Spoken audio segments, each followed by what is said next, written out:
তো ওই বাগদাদের দিজলা নদীর পাড়ে যে মাদ্রাসা ছিল, ওই মাদ্রাসার একটা ছাত্র ছিল এতিম, তার নাম আব্দুর রহমান। সে অজুর ফানি আইনা দিত নদীর ঘাট থেকে উস্তাদের জন্য।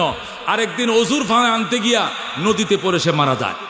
সে নদীতে পড়ে যখন মারা যায়, তখন তার মা আসলো, আইসা বলল, হুজুর আমার ছেলে আব্দুর রহমান কোথায়?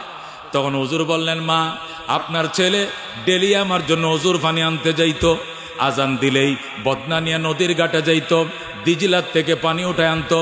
আজকে ভাগ্যের কি পরিহাস, ফজরে আজান দিছে, আপনার ছেলেও গেছে, নদীতে ছিল জোয়ার, আমাবৈশার অন্ধকার, কুয়াশায় ছিল ঢাকা। সে হয়তো বুঝতে পারে নাই, নদীর ভিতরে পাড়া দিয়ে দিছে, স্লিপ খায় নদীতে পড়ে যায়, নদীর স্রোতে তারে বাসায় নিছে।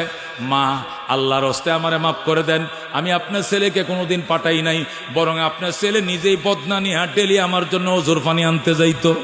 ও মা, আপনার ছেলে নিজে স্বেচ্ছায় খেদমত করতে গিয়ে আজকে পানিতে পড়ে শহীদ হয়েছে। দোয়া করি সেও শাহাদতের মর্যাদা লাভ করে, আপনিও যেন শহীদের মা হয়ে বিনা হিসাবে জান্নাতে যান। আল্লাহু আকবার।